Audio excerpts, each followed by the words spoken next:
Hey everyone, it's Sharp the Smart Ass Dragon here with another prediction video for WWE Summerslam. And with me as always is my co-host. Transcarpasa DSP, what's up guys? And like I just said earlier, this is a prediction video for WWE Summerslam. It's going to be a pretty big main event apparently, because how many matches did you say was on the card? 13 matches on the card, counting the pre-show, the kickoff show. And the main the main card, man, it's gonna be huge. It is. I got a lot of expectations for this show. Me too. I'm hoping it's gonna have both brands, so this is a both brand responsibility to make this pay-per-view awesome, as it's being one of the major four. True. So let's get started. And it's gonna be sponsored by Cricket Wireless and KFC, and it's at the Barclays Center in Brooklyn, New York. Woo! With that in mind, let's go ahead and get this show on the road. What's the first match we got on the card from the kickoff series? Alright. First off is Akira Tozawa versus Neville for the Cruiserweight title. To those who don't know, the Cruiserweight title was put on earlier on Raw last Monday, and Akira Tozawa won. So he's the new champion. So with that in mind, I think they're going to want to keep Tozawa for being a strong champion, so I'll say Tozawa takes it. I'm actually going to agree with you this time. I don't feel that they would make him a champion and allow him to lose at SummerSlam. I think that this is going to be a good push, and Neville's going to do basically, passing the torch almost. He's going to go ahead and job for him and do him favors. I think it's going to be a really good match, though. And big ups, for a new Cruiserweight champion, because Neville held the belt for quite a bit. Alright, next is going to be the New Day versus the Usos for the SmackDown Tag Team Champions, which is kind of a rematch from, I'm going to say, New Day takes this. I think this is about time for the feud to end, move on to someone else. And I think in the end, New Day takes it. I think New Day takes it because New Day rocks. Alright. I like the Usos too, though. No, don't get me wrong. I like both these teams. So, I just think I agree with Sharp over here that it's time to end the feud, move the New Day to someone else. Anyone else. Except for Jinder Mahal. Alright, this is one of the pre-show, the kickoff match. Like I said, these are not, I mean, another one, obviously, on the card. These are not probably in exact order, so, However, this was announced that the Hardy Boys and Jason Jordan are going to team up to go against The Miz and The Miz Taraj. And they're supposed to be, and Maurice also will be there. But, this is supposed to be one of the kickoff matches. However, like I said, these matches are not in direct order. It's not it's not because of a finalization issue, it's just that on my cellular device they're not in exact order, but I do know that that would be a kickoff match because it was just announced. So I say the Hardy Boys and Jason Jordan take this. Jason Jordan's got a lot of momentum, just being announced as Kurt Angle's son. This would be a big time for him to prove himself, and the Hardy Boys are the Hardy Boys. Who better to tag up with than the Hardy Boys? This is a little bit harder for me to say because while he does have momentum in matches, he really does not get a lot of response, really, Jason Jordan. Because to me, Jason Jordan's a little bland, even with the Kurt Angle's son angle. But I'm just going to go and say Hardy Boys and Jason Jordan because they want to keep Jason Jordan with a winning streak. Yeah, that's my point. I think he needs to step into his own and not just hide behind the Kurt Angle being his dad thing. But, we'll see. It's a good launching pad. I mean, he could take this opportunity and become huge. He could be the next main event superstar, but we'll see where they take him. Alright, like I said, these are not in order. So, we're going to go over this one next. Naomi versus Natalya for the WWE SmackDown Women's Championship. I'm gonna say Naomi takes this because here's what else I think is gonna happen. after Naomi beats Natalya, Carmella's going to come in and cash in and become new women's champion. So I'm going to say Naomi wins, but only for Carmella to come in and cash in on her. And become new women's champion. See, I believe it, but I say the opposite. I say Natalya wins with a sharpshooter, right? Has a really good match. Or she wins with like a roll-up or something like that, you know what I mean? Where Natalya is noticeably damaged. Carmella cashes in, and yet again, Natalya is left over being the women's champion. I could see that happening. So I'm going to go with he's going Naomi, I'm going Natalya. Alright, next we got Alexa Bliss versus Sasha Banks for the Raw Women's Championship.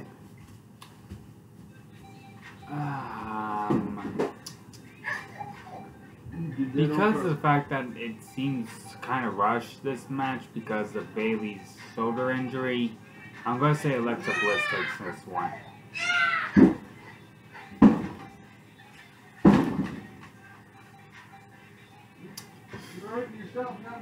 I say Alexa Bliss too, also because of that, but I also say that she's gonna win in a dirty-handed way, and it'll allow them to shift the focus from Bayley over Sasha Banks while Bayley's healing.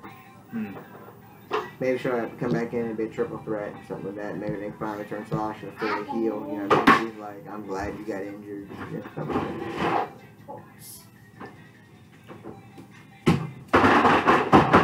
Next up on the card, we're going to have Randy Orton versus Rusev.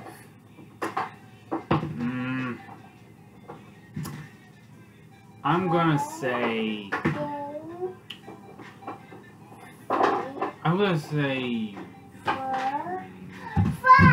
Rusev. Mainly because I think it's time for him to get a pay-per-view win and a win at SummerSlam, and they just give him the momentum he needs. I'm going to say Randy Orton because he's been having a pretty decent losing streak to Jinder Mahal for the championship. I say, you know, they're going to go ahead and continue Rusev's losing streak. He lost to John Cena in a flag match. This is a singles match, so I say RKO out of nowhere. He puts Rusev away. Maybe sort of gets back in the title picture. I'm not against them taking him out of the WWE World Heavyweight Championship picture. I want him to put him in something, though, you know what I mean? Or maybe he needs to create another faction like Legacy. Get him to do something where he can be an assertive asset, not just be a jobber to a jobber, you know what I mean? Next, we're going to have AJ Styles versus Kevin Owens for the WWE United States Championship with Shane McMahon as a special ref. Now, remember previously on SmackDown, the week before last, AJ inadvertently hit the Pele kick on Shane. And then the week after that, Kevin Owens super kicked Shane McMahon in the head. So this is going to be a tough one to call, but I think WWE's done, you know, playing hot potato with the United States title, and are now going to keep it on AJ Styles at SummerSlam. So I say AJ takes it. Yeah, I say AJ takes it as well.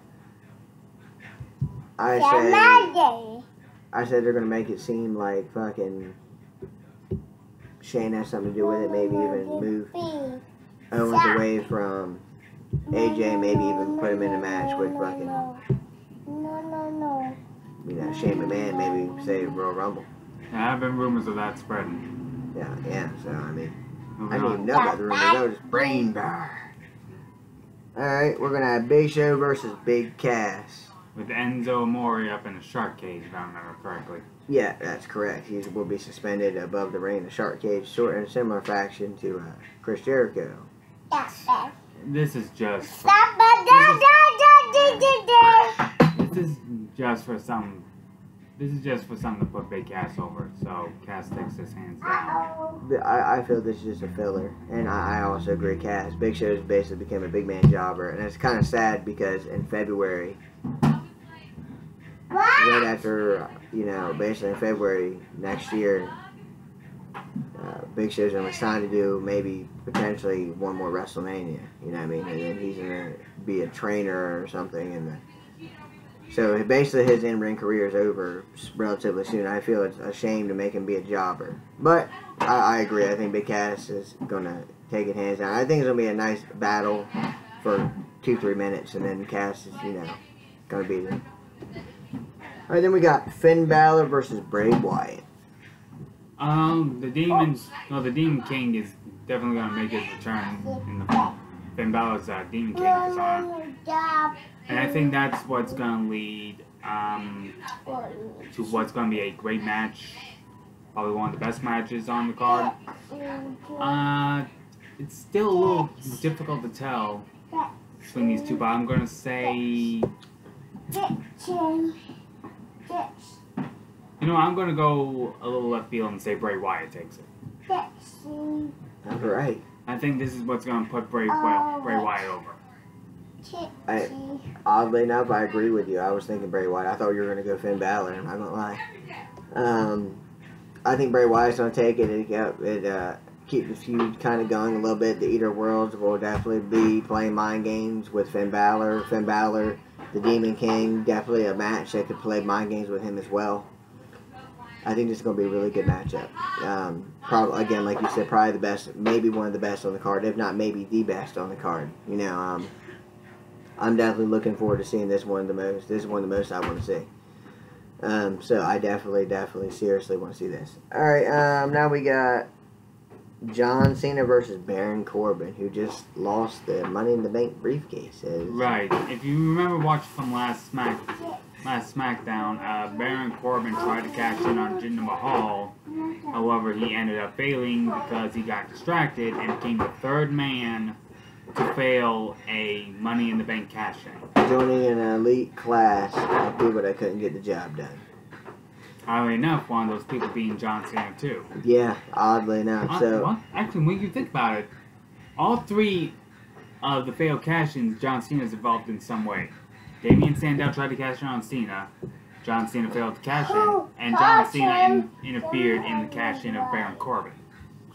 Yeah, there is a pattern there, isn't there? Yes, there is. Anyway, on to the match itself. I'd say John Cena's going to take this, but here's what I'm going to say. John Cena wins by disqualification. I think they're going to make Baron Corbin a much more aggressive character.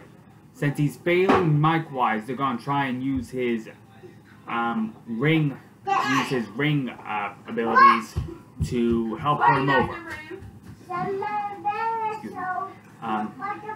And so what he's going to do is that he's going to take a chair, possibly just go to town on Cena, and possibly try to injure him. And so with that in mind, and make him more aggressive, put him in the world title picture again. So John Cena, but only by DQ. I agree. All this because you want to listen to your ABC song? But I definitely think that Cena's going to win. I think it's also going to be by disqualification. I think they're going to put the mic in Baron Corbin's hand a lot less. You know what I mean? Like, when he first started, he didn't really talk that much. He kind of came out, did his business, and left. He was a much more successful character when he did that. Some people just can't talk, and I think that's where Baron Corbin is in his career. And it's kind of hard when you match Mike's skills with John Cena, who's a very, he's known for being a good talker. So, I agree with you. I think he's going to get disqualified. I think maybe even Cena will get injured so he can go do a movie or a show, whatever he's got going on. Next up is Cesaro and Sheamus versus Dean Ambrose and Seth Rollins for the Raw Tag Team Championships. Now, I like this match. Right, because somewhat of a Shield reunion. Yeah, and I'm not going to lie, I like the Shield. I know that there was a part where they were heels. And here's why I like the Shield. I like the Shield because they were the first team to really come in and spend a long period of time dominating with only 3 members. And I mean, they dominated everyone. The only other team that's ever done that was the Nexus. And I like the Nexus too. I didn't like them when they destroyed the ring. It felt like they shit on years and years, you know what I mean? But, however, you can't argue with the Nexus success until you put the Shield into it. The Shield was a 3-man team that did the same amount, if not better damage than, a 5-6 person group? I mean, they were basically like more black and white version of the NWO smashing together with like DX. I know, which is why it's difficult for me to choose between the two teams.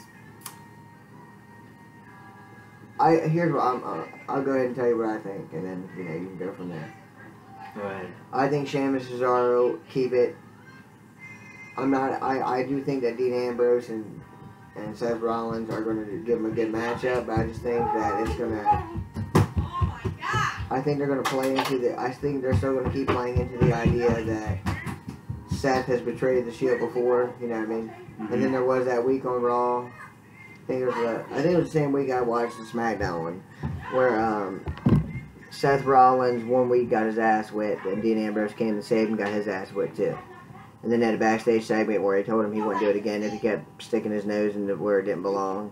And then Seth Rollins, of course, being Seth Rollins, did it again and got his ass whipped, and Dean Ambrose didn't show up. So there's obviously not complete team unity. Then those two actually went to blows with each other. Yeah, so I think what's going to happen is I think that it's going to be a good match. I think there's going to be something that's going to happen, that they're going to prevent the Shield full reunion, because Roman Reigns isn't on that track right now, and you would really need him to be in the picture to have a Shield reunion. I'm actually going to go the different direction and say Dean Ambrose and Seth Rollins take it. I'm going to go the other ones because really there's no other good teams on Raw. I can see that. You're saying, hey, we'll start a feud, right? Yeah, start a feud. Excuse me. Again, sorry about that. Start a feud with, keep the feud going with Dean Ambrose and Seth Rollins by making them the tag champs. I can see that.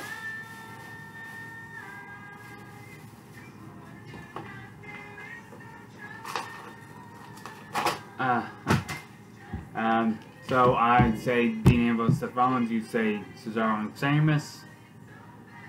But here's what I'm saying. I agree with you. You know how you're saying that they should keep the feud going, right? Mm-hmm. I say that they do something dirty. That like Sheamus and Cesaro do something dirty, or that Ambrose and Seth Rollins fight. You know what I mean? I say they do something to get in their head. They don't break up, but I say that maybe the next pay-per-view we go, like say we roll into Rumble or something like that. But anyway, Okay, next match is Jinder Mahal versus Shinsuke Nakamura for the WWE title. Now, this match kind of has me excited because I want Nakamura to beat the shit out of Jinder Mahal. Yes, I want Nakamura's WWE champion. It's time for Jinder Mahal to finally drop the belt. Yeah, I don't care. See, I'm going to be honest with you, and it's sad. I really didn't care who he dropped it to. He could have dropped it to anyone. Anyone. He could have dropped it shit to a hometown guy. I didn't even care. I almost agree with you, because the one person I don't want him to drop it to was John Cena and break Ric Flair's record. I don't care what WWE says. I don't want Cena to break that record, ever. I heard rumors basically, here's how it works, alright? I think John Cena was around, I don't know, reign 8 or 9, right? Mm-hmm. And I think the rumors were basically that, Vince McMahon wants Cena to break the record. I heard that Cena's very adamant about not breaking the record. Mm-hmm. I heard he didn't even really want to tie, but he was cool. He thought it was cool that he was able to tie, but he wants to stay at that, He wanted to stay at 15. He was very happy to drop the belt to Bray Wyatt at Elimination Chamber last year. You know what I mean? So I feel that he's at a point in his career, he's like, okay, I've achieved enough. Yeah. So, and now I'm just here to teach the young guys. So, in the end, both of us, Shinsuke Nakamura. Yeah, I think Nakamura's going to go ahead and take it. It's about time for him to have a title reign, and it'd be nice. Finally, it's the last match of the call. It's the Fatal 4-Way for the Universal title. Brock Lesnar, Roman Reigns, Samoa Joe, and Braun Strowman. Boy, this is a tough one, because if Lesnar loses, he's leaving WWE. But then you gotta think about it, okay? Like, I know he's kind of stealed out his UFC deal, right? Mm-hmm. Okay, I'm gonna ask this as a question, and you all can post and comment, but I'm asking you and him, right? And almost myself. What are we really losing as fans if Brock Lesnar leaves? Like, how frequent? He's not a frequent. No, he's a part-timer. He's a part-timer, so if he leaves...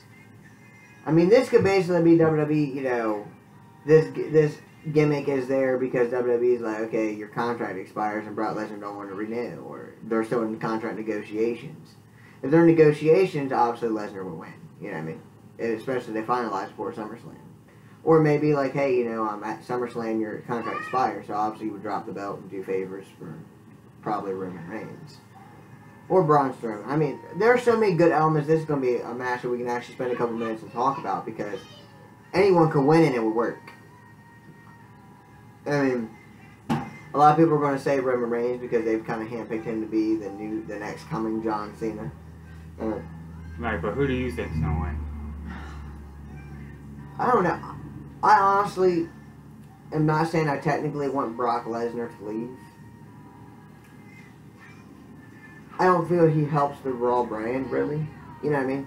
Him being champion, I think, is a joke. I don't think he should be champion. He should be a main event, 5-star, like, he should be an attraction of the Suplex City bullshit. They should bring him in a Royal Rumble, you know.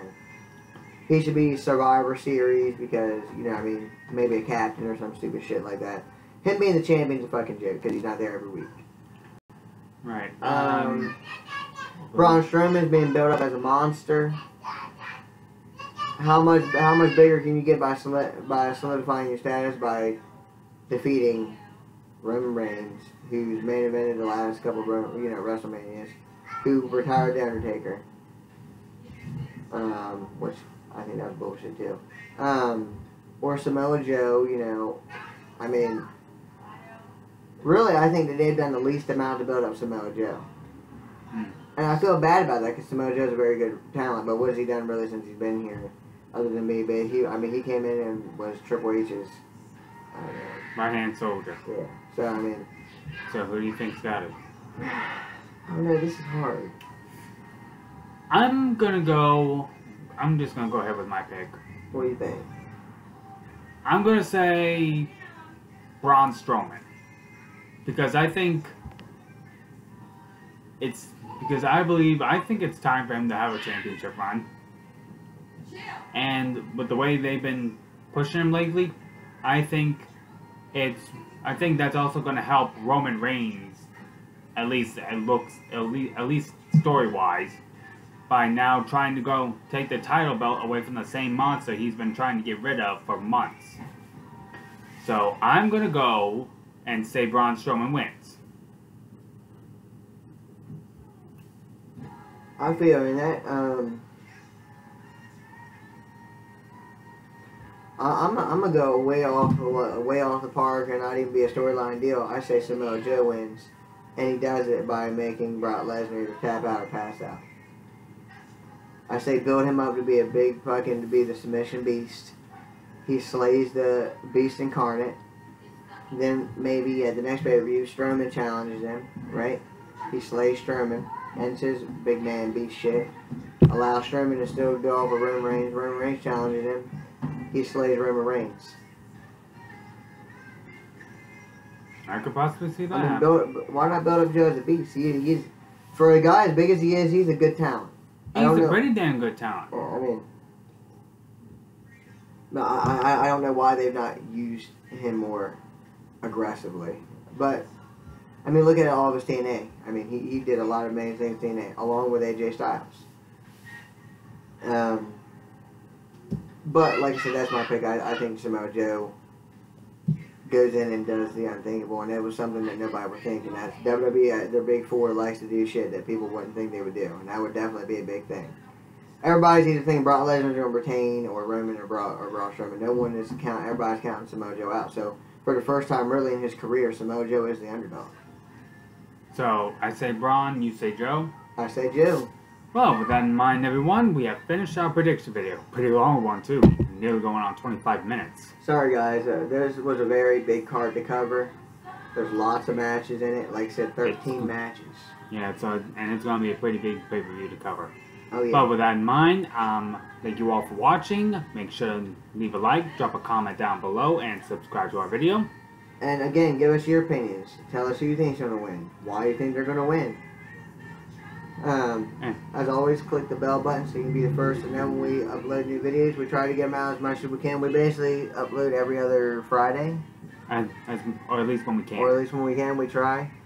But then, every pay-per-view we try to hit, and we'll definitely be hitting a result video. And maybe sometime when we can. Uh, With that in mind, I'm Sharp the Smart Ass Dragon. I'm DSP. Thank you all for watching. Peace to you. Peace to everyone there at the members of the Dragon Revolution. Peace out, guys.